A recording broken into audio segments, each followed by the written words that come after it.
السلام عليكم ورحمة الله وبركاته. ازيكم حبايبي؟ عاملين ايه؟ يا رب تكونوا بألف خير كده دايما يا رب ان شاء الله. النهاردة معانا بقى فيديو جديد، فيديو المشتريات. كنت نزلت لكم قبل الفيديو ده جولة كده في السوبر ماركت. كنت يعني بشتري شوية المشتريات وكده اللي انا محتاجاهم في الشهر يعني وكده. وقلت بعمل لكم فيديو المشتريات، اعمله لكم يعني في فيديو لوحده عشان افرجكم يعني اوريكم مثلا انا جبت ايه وكده، عشان ما اطولش عليكم يعني في الفيديو اللي قبله ده. قلت اخلي الجولة لوحدها كده في فيديو، والمشتريات لوحدها في فيديو عشان ما يبقاش الفيديو طويل عليكم يعني. دي يعني شوية المشتريات اللي جبتها.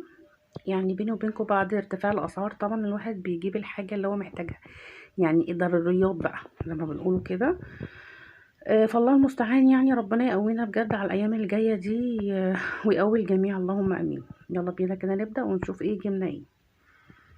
اول حاجه بصوا، طبعا بما ان داخلين في شتاء وخلاص فايه محتاجين نجيب حاجات دافيه. جبت علبه اليانسون دي. بصوا هي حلوه يعني فيها 100 باكت كده، يكفي بقى معاكي يعني. تمام، انا قلت اجيبها طبعا بقى، اليانسون اصلا مفيد، فقلت كمان الشتاء وحاجات دافيه بقى لصدرنا وكده. وجبت كمان الكوفي ميكس ده. انا متعوده بجيب اللي هو 3 في 1، بس بيني وبينكم ما لقيتش، فانا اول مره بقى اجيب كوفي ميكس ده. قولوا لي ايه رايكم بقى، حلو ولا ايه؟ مش عارفه، انا اول مره اجيبه. حتى جبت علبه منه صغيره، اسمها في ال50 كده، فمش عارفه يعني هيعجبهم بقى ولا لا لسه. وجبت كمان الشاي ده، بصوا شاي بالمانجا حلو قوي قوي قوي. انا اول مره يعني اشوفه طبعا، يعني استعجبت قلت شاي بالمانجا وكده فهيبقى مش حلو يعني. انا بحب الشاي ده عموما ساده عادي يعني، بس لقيت فيه نكهات كتيرة، في بالفراولة في بالتوت، بس انا قلت اجيب بالمانجا فجربته الصراحة لقيته حلو. بيني وبينكم يعني فقلت ايه، اجيب منه كده ايه باكت. وجبت علبة النسكافيه دي بحتاجها طبعا. بعوز مثلا ساعات اعمل كوباية نسكافيه او حاجة. طبعا انا بجيب الكبيرة دي عشان بتقعد معايا، يعني انا بجيب الحاجة بقى ايه تقعد معايا. بتقعد معايا ممكن شهر، اكتر كمان شهرين 3 حسب استخدامي. يعني انا ممكن ما بستخدمش مش يوميا بشرب طبعا نسكافيه او حاجة. آه، يعني فبتقعد معايا فترة يعني حسب كمان صلاحيتها، فما بيجرالهاش اي حاجة معايا. وجبت كمان المكرونات. حاولت بقى ان انا اجيب، بصوا اجيب الحاجات الضرورية جدا يعني. طبعا قبل ما بروح اجيب الحاجة اللي ناقصاني بشوف طبعا ايه الموجود عندي في مطبخي او ايه اللي ناقص عندي يعني. او لو حاجة مثلا مش يعني عندي منها ما بجيبهاش خلاص. عندي منها حاجات خلاص قربت تخلص بجيب، بس مش كتير. تمام، لحد الحاجة ما تخلص من عندي يعني. زي ما انتوا شفتوا كده، بعد ارتفاع الاسعار الواحد خلاص بقى يعني بيجيب الضروريات قوي قوي كمان.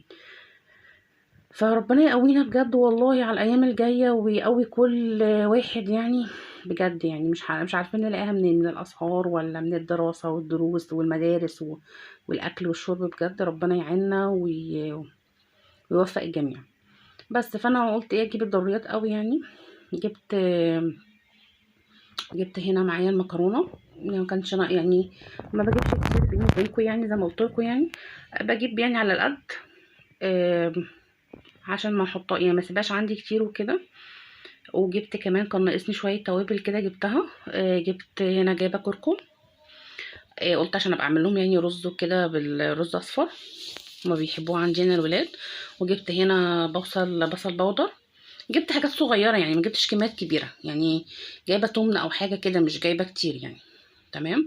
وجبت بابريكا، ما كانش عندي زي ما قلت لكم يعني. قبل ما انزل بشوف الحاجه الموجوده عندي خلاص ما بجيبش منها، والحاجه اللي قربت خلاص. فانا كان ناقصني دول في التوابل، ما كانش ناقصني حاجات كتيره يعني كان عندي الفلفل، كان عندي شطه، كان عندي القرفه، يعني عندي بقيه التوابل يعني. فدول اللي كنت محتاجاهم الصراحه. تمام. وجبت هنا كمان كيس دقيق. حلو، انا متعوده على النوع ده حلو يعني مش وحش. حتى يعني حتى لو ما كنتش لقيته كنت هجيب نوع تاني يعني، بس ده انا متعوده فبلقيته فالحمد لله جبته يعني. وجبت كمان هنا كيس نسكوي اللي هو بيحبوه الولاد برضو، بحب اعمله لهم كده مع كوبايه لبن يشربوه. او يعني كمان بدخله كمان لو بحب ساعات اعمل لهم كيكايه بالشوكولاته، اعمل لهم مثلا بسكوت بالشوكولاته كده حاجات، فباخد منه يعني. برضو بجيب الكيس الكبير ده بيكفيني فتره يعني، بحفظه عندي في التلاجة. وباخد منه وقت ما بعوز بقى، زي ما اعمل لهم كده مثلا مشروب يشربوه، او ادخله في اي حاجه. وجبت هنا كمان جبنه. جبت كده جبنه دومتي دي هما بيحبوها، ما جبتش كتير، جبت علبتين بس كده، هما بيحبوا قلي بالزيتون. وجبت المثلثات دي برضو متعودين عليها. وجبت هنا بقسماط مطحون حلو، انا جربته قبل كده، النوع ده جميل جدا صراحه، يعني مش اول مره اجيبه. آه بس كل مره كنت ساعات بروح ما بلاقيهوش. فلما لقيته بقى المره دي جبت منه 2. ده حلو قوي، النوع ده جميل جدا. بجيبه يعني بعمل بيه البانيه وكده، بيبقى حلو قوي. وجبت هنا ملح، ما كانش زي ما قلت لكم ناقصني توابل كتير، يا دوبك هو بس البابريكا والبصل باودر والكركم. وجبت كميه الملح دي كيسين بس، الحجم الكبير ده بس كده. لكن بقيه التوابل كانت عندي يعني، فقلت خلاص مش محتاجه الشهر ده اجيب توابل كتير عشان ما تقعدش عندي وتبوظ وكده. وبحب اجيب يعني اول باول، يعني كل شهر انا قلت مثلا بنزل كل شهر مثلا بجيب حاجتي، ولو احتجت حاجه بقيه الشهر بنزل اجيب. جبت هنا ازازه خل. جبت هنا دي ازازه ريد اللي هي يعني الحشرات وكده، بس طبعا جايباه بصوا بدون ريحه عشان صدر الولاد عندي وكده، الاتنين عندهم حساسيه، فبخاف طبعا على صدرهم وكده، بس يعني عشان ايه بقى، يعني اي حاجه مع اي حشره او اي حاجه ارش ما يبقاش فيه ريحه خالص. وجبت هنا ازازه صابون سائل. وجبت ازازتين كرول برضو، يعني حاولت زي ما بقول لكم كده ان انا ايه يعني اقتصر بقى او اقتصد يعني من الميزانيه، لان يا دوبك انا كنت نازله برضو وعامله حسابي على حاجه معينه، على ميزانيه معينه يعني، ما قدرتش بقى ان انا ايه زي ما بيقولوا كده ازود عنها بيني وبينكم يعني. فحاولت اجيب الايه ضروريات اللي انا محتاجاها بكميات برضو قليله، يعني انا مش ما جبتش حاجات كتيره. يعني ازازه الصابون السادي انا جبت الصغيره، الكرول جبت 2 بس كده. بحتاجه طبعا تنظيف مثلا المطبخ، الحمام، بقعة في الهدوم او حاجة، يعني ايه بينفعني برضو. وجبت هنا دي مفارش الترابيزات لساعة الاكل وكده، بحب افرشها عشان الولاد يعني ما يبوظوش الدنيا الترابيزه او كده، او انا مثلا لو بنضف حاجه في المطبخ ساعات باخد كيسه كده مفرش افرشه على الرخامه، ما عشان الرخامه عندي ما تبص. ده كده بصوا عرض ليفه المواعين، ده عرض لقيتهم كده مع بعض، سعره كان حلو يعني مناسب فجبته، بدل ما كل شويه اجيب واحده في واحده يعني وكده. لا انا قلت كده مثلا يبقى عندي كده عرض كده يعني كام واحده يكفوني بقى فتره قدام برضو ايه، ما اجيبش كل شويه. وده برضو رول اللي هو بتاع كيس الزباله، برضو جبت واحده كده كبيره تكفيني برضو فتره. يعني انا ممكن الشهر اللي فات ما جبتش، لا بتكفيني بيني وبينكم يعني، بتقعد معايا فتره برضو. فما بحتاجش كل مره ان انا اروح اجيب ايه منها.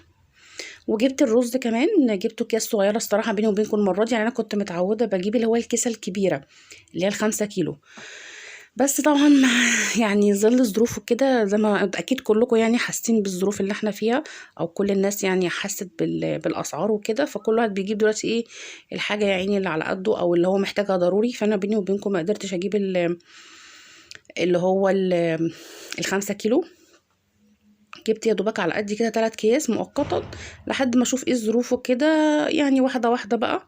انا عندي كمان ولاد مش بيحبوا الرز قوي، مش من عشاق الرز دي قوي يعني، هو بيحبوا المكرونات اكتر. بس فانا ما حبيتش ان انا ازود يعني كتير عشان الحاجه عندي ما تبص او حاجه.